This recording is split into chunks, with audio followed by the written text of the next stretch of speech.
ሰላም ክቡራን የቻናሌ ቤተሰቦች እንዴት ናችሁ? እንግዲህ በ2016 ዓ.ም የሂሳብ ትምህርት የሚኒስትሪ የስድስተኛ ክፍል ጥያቄዎችን ይዤላችሁ በዛሬ ቪዲዮ መጥቻለሁ። እነዚህን ጥያቄዎች እየሰራን ማብራሪያዎችንም እየሰጠንበት ቆይታ እናደርጋለን። አብራችሁን እስከ መጨረሻው እየቆያችሁ ቲፖችን ወይም ቀለል ባለመልኩ እንዴት መስራት እንችላለን፣ ፈተናችን ላይም ውጤታማ እንዴት መሆን እንችላለን የሚለውን ጥያቄዎችን በምንሰራበት ጊዜ እንዴት ቀለል አድርገን እንሰራለን የሚሉትን ነገሮችንም ታገኙ። እንግዲህ ይህንን ቪዲዮ እስከ መጨረሻው ተመልከቱ ወይም ተከታተሉት ማለት ነው። ስለዚህ እስከ ቪዲዮ መጨረሻ ድረስ ቆዩኝ።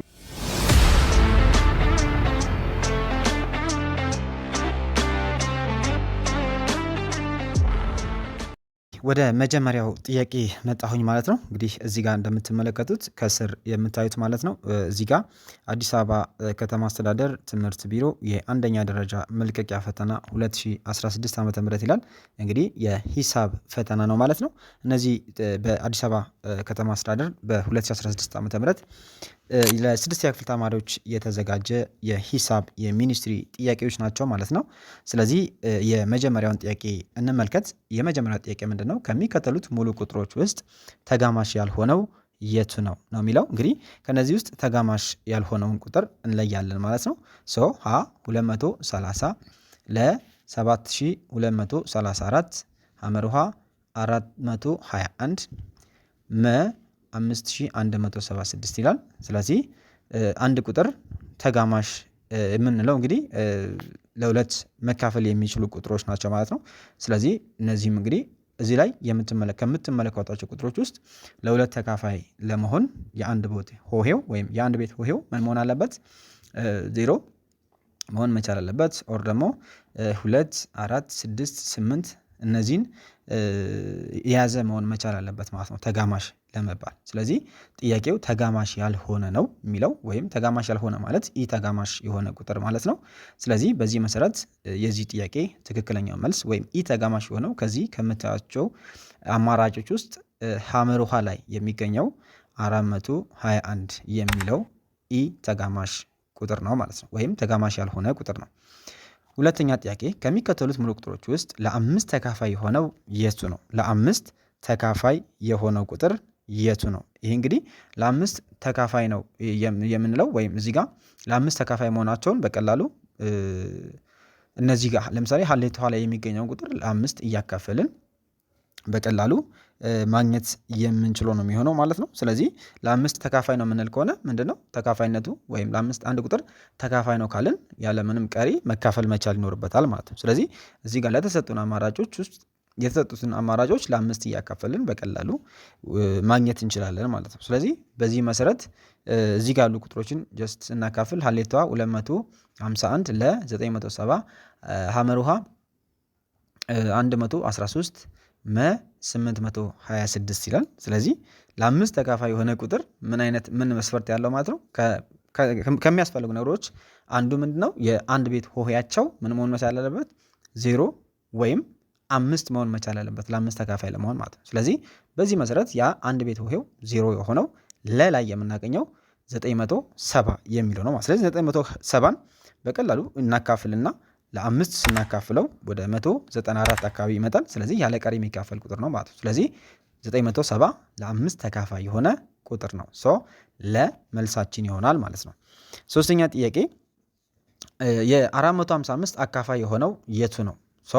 ይህም አካፋይን ለመለየት ሀ 3 ለ13 ሐመርሃ 11 መ 5 ይላል። ይህን ቁጥር በቀላሉ ምን ማድረግ ነው? ለ3 ለ13 ለ11 እና ለ5 ማካፈል ማለት ነው። ስለዚህ እነዚህን ቁጥሮች በዜድ ተጠቅመን ወይም ዜድን ተጠቅመን ሎንግ ዲቪዥን ሜተድ ብለን የምንጠራ ማለት ነው። በዛ መንገድ እያካፈልን በቀላሉ መለየት እንችላለን ማለት ነው። ስለዚህ የመጀመሪያው ምንድነው? ያለ ቀሪ መካፈል መቻል አለበት ነው። ይህን ስናካፍለው የመጀመሪያው 455ን ለ3 ስናካፍል ወደ 151.66 አካባቢ ነው የሚመጣው። ስለዚህ ይሄም ቀሪ ስላለው ተካፋይ አይደለም ማለት ነው።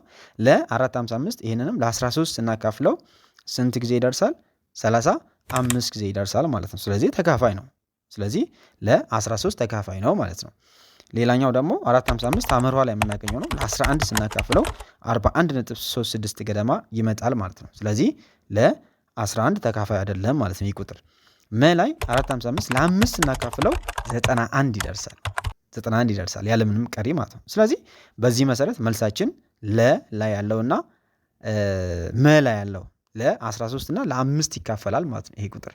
ስለዚህ ጥያቄው እንደ ጥያቄው ስህተት አለባቸው ወይም ስህተት አለበት ብለን ከሰራናቸው ጥያቄዎች ውስጥ አንደኛው የሆነው ጥያቄ ነው። ይህ ሶስተኛ ጥያቄ ሁለት መልስ ስላለው ይህ ጥያቄ እንደ ጥያቄ ያው ትክክል ያልሆነ ጥያቄ ነው ማለት ነው። ምክንያቱም ያው አንድ እንደ ጥያቄ ሊሆን ከተባለ አንድ ምርጫ ነው ሊኖረው የሚገባው። ከምርጫ ውስጥ አንዱ ነው አማራጭ ሊሆን የሚችሉና ሁለት መልስ ስላለው ይህ ጥያቄ ትክክል አይደለም ማለት ነው። ኖርማሊ ሁለት መልስ አለው፣ ግን ያው ትክክል አይደለም ብለን የምንወስደው ሳይሆን ሁለት መልስ ስላለው እንደ ጥያቄ ግን አግባብነት የሌለው መሆኑን ለማሳወቅ ነው።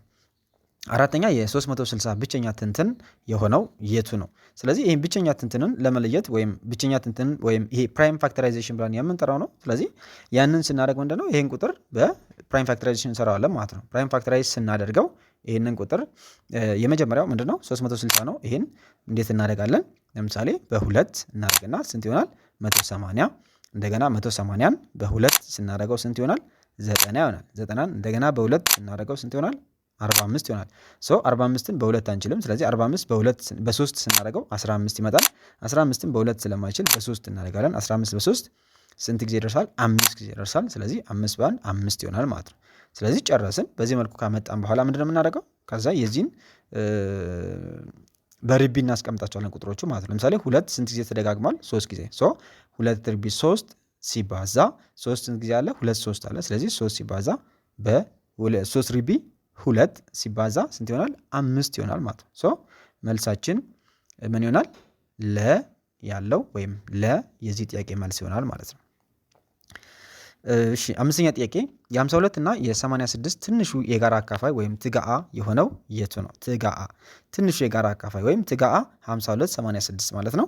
ይህንን ስንፈልግ ምንድነው በቀላሉ እነዚህን ቁጥሮች እንዴት ነው የምናደርገው? ኖርማሊ ተካፋይነታቸውን ለማረጋገጥ ወይም አንድ ቁጥር አካፋይ ነው ካልን ቁጥሩን ስናካፍል ያለቀሪ መድረስ ወይም ያለቀሪ የሚካፈል ቁጥር መሆን መቻል አለበት። ስለዚህ እነዚህ ሁለቱ ቁጥሮችን ስናካፍላቸው ያለቀሪ ሊካፈሉ የሚችሉት በየትኛው ላይ ነው ወይም የትኛው ቁጥር ላይ ነው የሚለውን የምንለየው ማለት ነው። ስለዚህ የመጀመሪያው ለሁለት ስናካፍላቸው ሁለቱም ቁጥሮች በእርግጥ ለሁለት የምናካፍላቸው ወይም ትንሹ ወይም ትጋአቸው የእነዚህ ቁጥሮች ትጋ ሁለት ነው፣ ምንም ጥያቄ የለው። ምክንያቱም 52ን ለሁለት ስናደርግ 26 ይደርሳል። 86ን ለሁለት ስናደርግ 43 ይደርሳል። ስለዚህ ሁለቱም ያለቀሪ ማካፈል ይችላሉ። ከዛ ውጪ እሱን ደግሞ ቼክ ለማድረግ ምን እናደርጋለን? አሁንም 52ን ለ13 እናካፍል 4 ይደርሳል። እንደገና 86ን ለ13 እናካፍል ግን 6.61 አይመጣው። ስለዚህ ይሄ አካፋይ ሊሆን አይችልም፣ የጋራ አካፋያቸው አይሆንም ማለት ነው። ከዛ እዚህ ካሉት አማራጮች ውስጥ ማለት ነው። ከዛ ደግሞ 52ን ለ4 ስናደርገው 13 ጊዜ ይደርሳል። 86ን ለ4 ስናደርገው 21.5 ገደማ ነው የመጣው። ስለዚህ ይሄም የጋራ ኮመን አይደለም ማለት ነው። 52ን ለ43 ስናደርገው ይሄም 1.2 አካባቢ መላ ያለው ማለት ነው። 86ን ለ43 ስናካፍል 2 ይደርሳል። ስለዚህ ትንሹ የጋራ አካፋያቸው ወይም ትጋአ የሆነው ወይም ትጋአ 52 86 እኩል ይሆናል 2 ይሆናል ማለት ነው። እሺ ስድስተኛ ጥያቄ የ105 300ኛ ዝቅተኛ ሂሳባዊ ቃል የሆነው የቱ ነው? የ105 300ኛ የዚህ ዝቅተኛ ሂሳባዊ ቃል የሆነው የቱ ነው? እነዚህን ቁጥሮች እንግዲህ ምንድነው ትጋአ ይሄም ትጋአቸው ነው የምንፈልገው ማለት ነው። ስለዚህ ትጋአ 105 300 ወይም የትጋአ 105 እና 300ን እንለያለን መጀመሪያ ማለት። ስለዚህ ትጋአቸው ስንት ነው? 15 ይሆናል ማለት ነው። ትጋአቸው 15 ይሆናል። ስለዚህ ሁለቱንም በ15 በተለያየ ቁጥር እናባዛና ወይም 15 ትጋአቸው ከሆነ በ15 የሚመጣን ቁጥር እያባዛን እንለያለን ማለት ነው። ወይም ወደ ዝቅተኛ ሂሳባዊ ቁጥር እንቀይረዋለን ማለት ነው። 105 ማለት ለምሳሌ 15 ትጋአቸው ነው ካልን እዚህ ጋር 105 ማለት ስንት ነው? 7 ሲባዛ በ15 ይሆናል። ወይም 7 ሲባዛ በ15 ወይ ደግሞ 15 ሲባዛ በ7 ይሆናል ማለት ነው። ከዛ 300 ማለት ደግሞ 300 ማለት ትጋአቸው 15 ነው። ስለዚህ 15 ጊዜ 20 300 ይሆናል ማለት ነው። ስለዚህ ምን ይሆናል? 7 ሲባዛ በ15 ሲካፈል 20 ሲባዛ በ15 ማለት ነው። ስለዚህ 15ን በ15 ስናጠፋው ስንት ይቀረናል? 7 20ኛ ይቀረናል ማለት ነው። በዚህ መሰረት መልሳችን 7 20ኛ የሚለው መላ ያለው ትክክለኛው መልስ ነው ማለት ነው። እሺ ሰባተኛ ጥያቄ የ10ዮሽ ቁጥር 2.337 ትክክለኛው ክፍልፋይ የቱ ነው? 10ኛ ቁጥር አስረኛው ቁጥር ወይም የአስሮች ቁጥሩ 2.33 ስለዚህ ይህንን በቀላሉ ከዴሲማል ወይም ከነጥብ በኋላ ያሉትን ዲጂት ነው የምናየው ማለት ነው። ስለዚህ በቀላሉ የምናደርገው ምንድነው ከነጥብ በኋላ ያሉትን ዲጂቶችን ቆጥረን በዛ ቁጥር እናባዛና የምናመጣው ቁጥር የዚህ ቁጥር ክፍልፋይ ይሆናል ማለት ነው። 2337 1000ኛ የሚለው ሐመር ውሃ ላይ ያለው የዚህ ጥያቄ መልስ ነው ማለት ነው። እሺ 8ኛ ጥያቄ ላይ ደረስን። 8ኛ ጥያቄ የመቶኛ 0.75% ትክክለኛው ክፍልፋይ የቱ ነው? እንግዲህ ይህንን መቶኛን ወደ ክፍልፋይ ስንለውጥ መጀመሪያ ፐርሰንት የሚለውን በአንድ መቶኛ ክፍልፋይ ማድረግ ከዚያ ደግሞ ምን እናደርጋለን ማለት ነው ከፐርሰንቱ ጋር ምን ያደረገ የተሰጠንን ቁጥር ወይም ተሰጥቶ የነበረውን ቁጥር ምን ማድረግ ነው እሱን እንወስድና በአንድ መቶኛ በማባዛት ወደ ዝቅተኛ ሂሳባዊ ቃል ቀይረን እናስቀምጣለን ማለት ነው። ስለዚህ በዚህ መሰረት 0.75 ሲባዛ በአንድ መቶኛ እኩል ይሆናል 75 መቶኛ ይሆናል ማለት ነው። 75 መቶኛ። ስለዚህ የዚህ ጥያቄ ትክክለኛው መልስ ነው። እሺ 9ኛ ጥያቄ ከሚከተሉት ውስጥ ትክክል የሆነው የቱ ነው? ሀ 11/8 ያንሳል ከ5 4ኛ። ይሄ ማለት ትክክል የሆነውን ነው የምንፈልገው። ለ0.65 እኩል ነው 13/20ኛ። ሐመርሃ 5 ሙሉ 1/5ኛ እኩል ነው 5.125። መ 14/5ኛ ይበልጣል ከ2 ሙሉ 4/5ኛ ነው የሚለን። ስለዚህ ከዚህ ውስጥ ትክክል የሆነውን ምን ማድረግ ነው መፈለግ ነው ማለት ነው። ይህንን የምናደርገው ለምሳሌ ሁለቱ ክፍልፋዮች ልክ ሀሌቷ ላይ እንዳለ ሁለቱም በክፍልፋይ የተሰጠን ቁጥር ከሆነ ምንድነው የምናደርገው በቀላሉ የመጀመሪያውን ቁጥር ላል ከሁለተኛው ቁጥር ታህት ጋር እናባዛና ቁጥሮቹን በቀላሉ እናወዳድራለን ማለት ነው። በዚህ መሰረት የመጀመሪያው ወይም ሀሌቷን እናወዳድር። ሀሌቷ 11 ሲባዛ በ4 እናደርግና 11 ሲባዛ በ4 ከዛ እና 8 ሲባዛ በ5 አድርገን እናወዳድራለን ማለት። ስለዚህ 11 ሲባዛ በ4 44 ይሆናል። 44 ያንሳል ከስንት ከ40 ነው የሚሆነው። 5 ሲባዛ በ8 40 ይሆናል ማለት። ስለዚህ ያንሳል ከ40። ስለዚህ ይሄ ጥያቄ ልክ አይደለም ማለት ምክንያቱም 44 ይበልጣል ከ40። ስለዚህ ሀሌታዋ ልክ አይደለም ማለት ነው። ስለዚህ ሐሰት ነው ማለት ነው። ትክክል የሆነውን ስለምንጠየቅ የተጠየቅን ስለሆነ ማለት ነው። ከዛ ውጭ ለላይ የምናገኘው ምንድነው 0.65 ነው። ስለዚህ ይሄንንም ወደ አስርዮሽ መቀየር ነው ማለት ነው። የቱን 13/20ኛ የሚለው ወደ አስርዮሽ እንቀይርና ወደ ተመሳሳይ እንቀይርና ከዛ በኋላ እናወዳድራለን ማለት ነው። ለላ ያለው ምንድነው 13/20ኛ። ስለዚህ 13ን ለ20 ስናካፍል ወይም ይሄ 13/20ኛ የሚለውን ወደ አስርዮሽ ስንቀይረው ስንት ይሆናል ማለት ነው 0.65 ነው ማለት። ስለዚህ ሁለቱ ቁጥሮች እኩል ናቸው ማለት ነው። እኩል ናቸው። ስለዚህ ይሄ ጥያቄ የዚህ ጥያቄ ይሄኛው ትክክለኛው መልስ ይሆናል ማለት ነው። ስለዚህ ለላ ያለው ትክክለኛው ነው። ሐመር ውሃ ላይ የምናገኘው ደግሞ 5 ሙሉ 1/5ኛ ማለት ይሄ ማለት ስንት ነው? 5 ሙሉ 1/5ኛ ማለት 5 ሲባዛ በ5 25 ነው። 26/5ኛ ማለት ነው። 26/5ኛን ደግሞ ስናካፍለው ወይም 26ን ለ5 ስናካፍለው ወደ 5.2 ገደማ ነው የመጣው። 5.2 ነው የሚሆነው ማለት። ስለዚህ 5.2 እኩል ነው 5.125 ይላል። ስለዚህ ሁለቱ ቁጥሮች እኩል ሊሆኑ የሚችሉ ቁጥሮች ስላልሆኑ ይሄም ስህተት ይሆናል ማለት ነው። ከዛ ውጪ መላይ የምናገኘው ልክ እንደ መጀመሪያ የተሰጠን ነው ወይም ሀ ላይ እንዳለው ማለት ነው። እዚህ ጋር ልዩነቱ ምንድነው? ድብልቅ ቁጥሩ ወደ ህገወጥ ክፍልፋይ እንቀይረዋለን ማለት ነው። ስለዚህ 14/5ኛ ይበልጣል 2 ሙሉ 1/5ኛ ማለት 2 ሲባዛ በ5 10 ይሆናል። 10 ሲደመር 4 14/5ኛ ይሆናል። ስለዚህ እነዚህ ሁለቱ እኩል የሆኑ ክፍልፋዮች ናቸው ማለት ነው። ስለዚህ እኩል ናቸው እንጂ 14/5ኛ ይበልጣል የሚለው ስህተት ነው ማለት ነው። ስለዚህ መልሳችን ለ ይሆናል ማለት ነው። እሺ ወደ 10ኛ ጥያቄ መጣን። 10ኛ ጥያቄ እንግዲህ አንድ ነጋዴ በ1500 ብር የገዛውን ዕቃ በ2000 ብር ቢሸጥ የነጋዴው ትርፍ በፐርሰንት ስንት ይሆናል የሚል ጥያቄ ነው። እንግዲህ ይህም በዚህ እንደ ጥያቄው መሰረት እንግዲህ ያው በፐርሰንት ስንት ይሆናል ነው። ጥያቄያችን ምንድነው? ፕሮፊት ፐርሰንት ነው የሚጠይቀን ማለት ነው። ፕሮፊት ፐርሰንቱ እንዴት ነው የምንሰራው? ወይም ፕሮፊት ፐርሰንቴጅ እንዴት ካልኩሌት እናደርጋለን? ይሄ እንግዲህ ምንድነው እንደ ፕሮፊት ፐርሰንት ስንሰራ ምንድነው ሴሊንግ ፕራይሳችን ወይም የሸጥንበት ፕራይስ ሲቀነስ የገዛንበት ፕራይስ ሲካፈል ለገዛንበት ፕራይስ ወይም ዋጋ ሲባዛ በመቶ አድርገን የምናገኘው ነው የሚሆነው ማለት ነው። ስለዚህ ይህን ጥያቄ ስንሰራ ምንድነው የምናደርገው? ለምሳሌ ምንድነው ሴሊንግ ፕራይስ ማይነስ ኮስት ፕራይስ ኦቨር ኮስት ፕራይስ ታይምስ 100 እናደርጋለን። እዚህ ጋር ሴሊንግ ፕራይሳችን ስንት ነው? 2000 ነው። 2000 ብር ነው የሸጠው ማለት ነው የሸጠበት ዋጋ።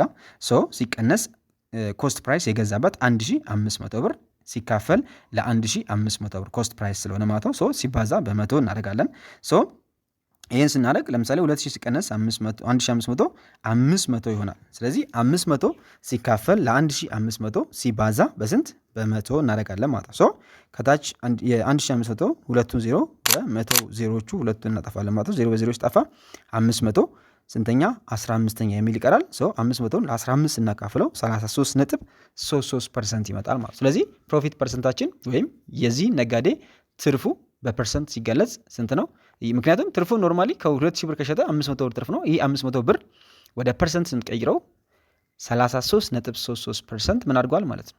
አትርፈዋል ማለት ነው። ፐርሰንቱ በ33.3% ነው ማለት ነው። 11ኛ ጥያቄ ከሚከተሉት ውስጥ የ7 ሙሉ 1 10ኛ ሲደመር 21 10ኛ ትክክለኛ ውጤት የሆነው የቱ ነው ነው የሚልን 11ኛ ጥያቄ ማለት ነው። ስለዚህ ይህን ጥያቄ ምንድን ነው የምናደርገው? ለምሳሌ የመጀመሪያው 7 ሙሉ 1 10ኛ የሚለው ወደ ህገወጥ ክፍልፋይ እንቀይራለን። ስለዚህ 71 10ኛ ይሆናል። 71 10ኛ ይህ ማለት 7 ሲባዛ በ10 ሲባዛ በ7 ሲደመር 1 ስናደርገው ሲካፈል 10 ይሆናል ማለት። ስለዚህ 71 10ኛ ይሆናል። ሶ 71 10ኛ ሲደመር 21 10ኛ ሶ 92 10ኛ ይሆናል። ይህንን በሁለት ስናቃልለው ስንት ይሆናል? 46 5ኛ ሶ የዚህ ጥያቄ መልስ ይሆናል። 12ኛ ጥያቄ ከሚከተሉት ውስጥ የ18.26 ሲቀነስ 5.753 ትክክለኛ ውጤት የቱ ነው ነው የሚለን። ሰው ይህንን ለማድረግ በቀላሉ ምንድነው የምናደርገው ማለት ነው? መቀነስ ነው። ምክንያቱም የእነዚህን ቁጥሮች መቀነስ ነው። ይህንን በትይዩ በ18.26 ከዛ ሲቀነስ ስንት እናደርጋለን? 5.753 ስለዚህ 5.753ን ስንጽፍ በ5ን በ8 ስትሬት እንጽፋታለን ማለት ነው። ስለዚህ 5.753 ይሆናል ማለት ነው። ሶ ከላይ ከ6 ፊት ለፊት ላይ ዝም ብለን ዜሮን እንጨምራለን። ምንም ዜሮን አድርገን እንቀንሳለን ማለት ነው። ሶ ዜሮን ስንጨምር ያው 10 ይሆናል ማለት ነው። ስለዚህ 10 ሲቀነስ 3 7 እናወርዳለን። ከዛ 10 ሲቀነስ 3 7 ከዛ 6 አንድ አበድራ ነበር 5 5 ይሆናል 0 ይሆናል። ከ5 5 0 ዘን እዚህ ጋር ስንት አለን?